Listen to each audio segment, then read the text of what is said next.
Powered by the Montana Television Network.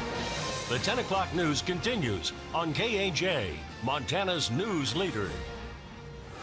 Interior Secretary Ryan Zinke says he is recommending that none of the 27 national monuments under review by the Trump administration be eliminated, but changes to boundaries that could open up federal lands to energy production remain possible.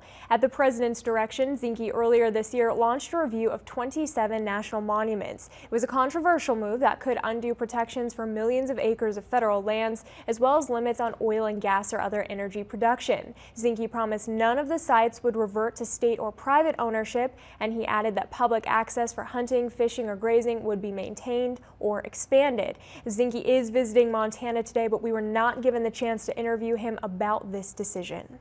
In other state news tonight, mandatory evacuations are underway in Jefferson County for a wildfire threatening homes there. This fire is burning south of Helena, now being called the Holmes Gulch Fire. Officials think it's burned at least 300 acres tonight. A Red Cross shelter has been set up for evacuees. Biologists are on alert after a bunch of dead fish were found in the Yellowstone River this week. Montana Fish and Wildlife and Parks officials say test results won't be back until next week, but authorities are concerned it could be similar to last summer when a microscopic parasite killed thousands of whitefish and suckers in the Yellowstone.